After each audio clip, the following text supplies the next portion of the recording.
Hello friends, तर परत एकदा स्वागत आहे तुमचं आपल्या शिव लर्निंग क्लासेस या यूट्यूब चॅनलमध्ये. आज आपण अंकगणिती श्रेणी यामधील 3 गुणांचे प्रश्न पाहणार आहोत. मागच्या व्हिडिओमध्ये पण आपण 3 गुणांचे प्रश्न पाहिले, कारण खूप मोठा प्रश्न होता, त्यामुळे एकच आपल्या व्हिडिओमध्ये तो कवर झालेला आहे. आजच्या व्हिडिओमध्ये नेक्स्ट प्रश्न घेऊयात आपण. नेक्स्ट क्वेश्चन कालच्यासारखाच बघा हा प्रश्न आहे, फक्त त्यांनी काय दिलेलं आहे, संख्यांऐवजी त्यांनी कोणाचं विचारलेलं आहे. बघा प्रश्न कसा दिला आहे तो पहा, कारण हे प्रश्न अशा टाईपचे प्रश्न बोर्डाच्या परीक्षेत नक्कीच येतात. त्यामुळे तुम्ही त्याचा दोन्ही प्रश्नांचा, कालचा जो व्हिडिओ दिला आहे त्या प्रश्नाचा आणि ह्या प्रश्नाचा अभ्यास करून ठेवा. याचा तुम्हाला परीक्षेत नक्कीच उपयोग होणार आहे. चला बघा, प्रश्न पहिला दिलेला आहे, एका त्रिकोणाच्या 3 कोनांची मापे अंकगणिती श्रेणीतील आहेत. सर्वात लहान कोनाचे माप सामान्य फरकाच्या 5 पट आहे, तर त्या कोनांची मापे काढा. आता इथं आपल्या सगळ्या गोष्टी कन्सिडर कराव्या लागतील. कालच्या एक्झाम्पलमध्ये त्यांनी अंकगणिती श्रेणीतील 3 क्रमगत संख्या ज्या ऑलरेडी आपण कन्सिडर करणार आहोत त्या ऑलरेडी दिल्या होत्या प्रश्नामध्ये, पण आता इथे दिलेल्या आहेत का? नाही. मग आपल्याला काय करावं लागेल, त्या कन्सिडर करावे लागते. म्हणजेच समजा एका त्रिकोणाच्या 3 कोनांची मापे, मग आपण काय करणार, त्या त्रिकोणाच्या कोनांची मापे आपण काय करू, कालच्या सारखीच घेऊयात. कालच्या ह्याच्यात कशी दिली होती ती त्रिकोणांची मापे, काय करू, a मायनस डी. कालच्या एक्झाम्पलमध्ये जसं संख्या दिल्या होत्या त्या आपण कन्सिडर करूया. कोमा ए, माप हे डिग्रीमध्ये लिहितात म्हणून डिग्री त्याला हे द्या. त्यानंतर तिसरं काय, a प्लस डी. हे असे आपण काय करूयात, त्रिकोणाची कोन मानूयात. आता त्यानंतर अंकगणिती सर्वात लहान कोनाचे माप सामान्य फरकाच्या 5 पट आहे. मग सामान्य फरक काय आपण करू कन्सिडर, सामान्य फरक कोणत्या सिम्बॉलने किंवा कोणत्या अक्षराने कन्सिडर केला जातो? सामान्य फरक आपण एक्झाम्पलमध्ये जी कंडिशन दिली आहे त्यानुसार मांडत चाललो आहे. सामान्य फरक काय आहे, डी. बरोबर, सामान्य फरक आपण डीने मांडतो. त्यानंतर त्यांनी बघा काय दिलं आहे, सर्वात लहान कोनाचे माप सामान्य फरकाच्या 5 पट आहे. सर्वात लहान कोन बघा, सर्वात लहान कोन कोणता असणार आहे? मग सर्वात ते मांडून घ्या. सर्वात लहान कोनाचे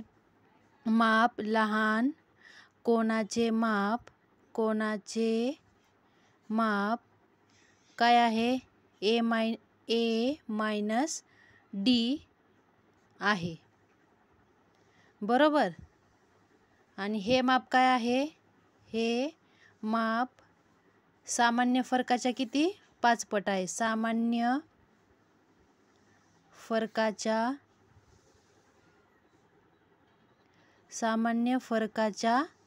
5 पट आहे. बरोबर. आता त्यानंतर कसं करणार, हे कसं मांडणार इक्वेशन याचं, सामान्य फरकाच्या किती पट आहे, 5 पट आहे. लहान कोणाचं माप आपण काय कन्सिडर केलं आहे, ए मायनस डी इक्वल टू काय, फरकाच्या किती पट आहे, 5d. सामान्य फरक आपण डी कन्सिडर केला आहे तो 5 पट आहे. बरोबर. हे अशा पद्धतीचं इक्वेशन मांडायचं. म्हणून मग काय बघा, काय येणार, हा मायनस डी इकडं आल्यावर काय होणार, प्लस डी. म्हणजेच 5d प्लस डी किती होणार, तो ए इक्वल टू 6d. बरोबर, 6d होईल. हा मायनस डी इकडे आल्यावर काय होणार, प्लस डी. राईट. म्हणून ए इक्वल टू काय व्हॅल्यू आली, 6d. हा आपण इक्वेशन नंबर 1 देऊयात. बरोबर.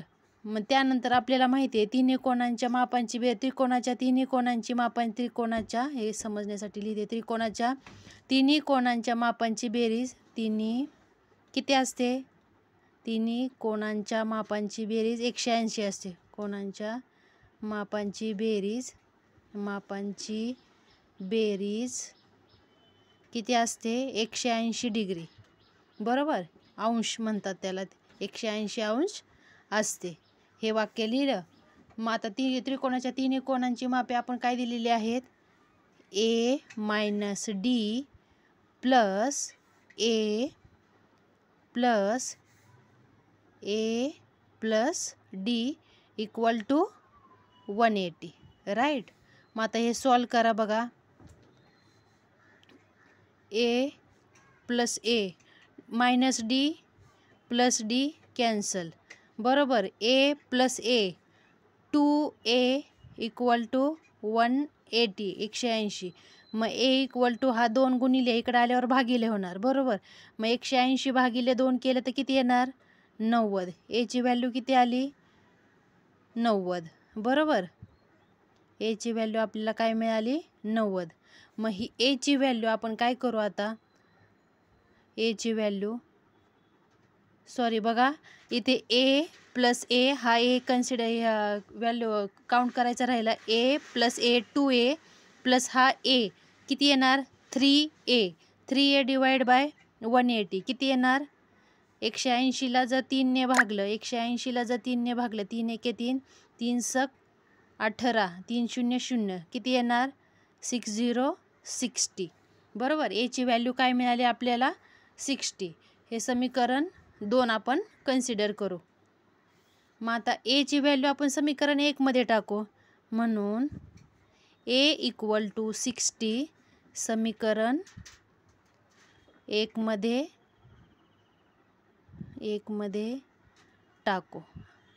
आता समीकरण 1 लिहून घ्या. ए इक्वल टू 6d दिलेला आहे.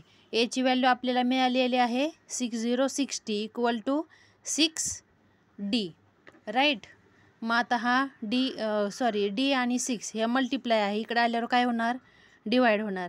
मग 60 भागिले 6 इक्वल टू डी. मग 6 एके 6 6 एके 6 10. 6ने 60ने जर 6ला भागलं 6ने 60ला भागलं तर किती येणार? 10. म्हणजेच डीची व्हॅल्यू आपल्याला काय मिळाली? 10. बरोबर. 10. डीची व्हॅल्यू मिळाली आपल्याला 10 आणि एची व्हॅल्यू मिळाली आपल्याला 60. राईट. मग बघा मग समीकरण काय करणार आपल्याला? बघा आता आपल्याला एची व्हॅल्यू मिळाली डीची व्हॅल्यू मिळाली. आता पुढे काय करणार आपण? बघा कोणांची आपल्याला मापे काढायची. आपण काय कन्सिडर केली ती कोणांची मापे? ए मायनस डी ए आणि काय ए प्लस डी अशी कन्सिडर केली होती. बरोबर. मग आता एची व्हॅल्यू मिळाली आपल्याला डीची व्हॅल्यू मिळाली. त्या व्हॅल्यू पुट करा. ए किती मिळालेला आहे आपल्याला? बघा ए 60 मायनस 10. ए किती आहे? 60. हा ए किती आहे? 60 आणि डी किती आहे? प्लस 10. किती येतात? 60तून 10 गेले 50. हा 60 ॲज इट इज आणि 60 प्लस 10 किती झाले? 70. मग त्या कोणांची मापे काय काय येतील? 50 60 आणि 70. मग म्हणून खाली एक सेंटेन्स लिहा. म्हणून त्रिकोणाच्या कोणांची मापे बघा मग खाली सेंटेन्स लिहा. त्रिकोणाच्या कोणांची मापे अनुक्रमे 50 60 आणि 70. आणि पुढे बघा कोणांची मापे कसं लिहितात? अंशामध्ये आपण लिहितो म्हणजे डिग्रीमध्ये. 50 डिग्री 60 डिग्री 70 डिग्री. ह्या डिग्रीला मार्क्स असतील. काही मुलं फक्त 50 60 70 लिहितील. इथं मार्क्स आपले कट होऊ शकतात. त्यामुळे कोणांचं जेव्हा विचारलं जातं तेव्हा डिग्री तिथं लिहायला विसरायचं नाही. अशा पद्धतीने हे एक्झाम्पल सॉल्व करायचं. अशा पद्धतीचे एक्झाम्पल हे मी परत सांगते. एक्झामला नक्की येतं. इथं फक्त व्हॅल्यूज वेगळ्या येतील पण पद्धत हीच राहणार आहे. अशा पद्धतीने सॉल्व करायचं. तर खूप सोपं एक्झाम्पल आहे. तर तुम्हाला समजलं किंवा नाही समजलं तरी मला कमेंटद्वारे नक्की कळवा रिप्लाय. तर आजचा व्हिडिओ आपण इथे स्टॉप करूयात. खूप मोठा व्हिडिओ होतोय. नेक्स्ट एक्झाम्पल आपण 3 मार्काचेच नेक्स्ट एक्झाम्पल इम्पॉर्टंट जे क्वेश्चन आहेत तेच आपण नेक्स्ट व्हिडिओमध्ये आपण पाहूयात. तर आपला व्हिडिओ आवडल्यास लाईक शेअर आणि सबस्क्राईब करायला विसरू नका. थँक्यू.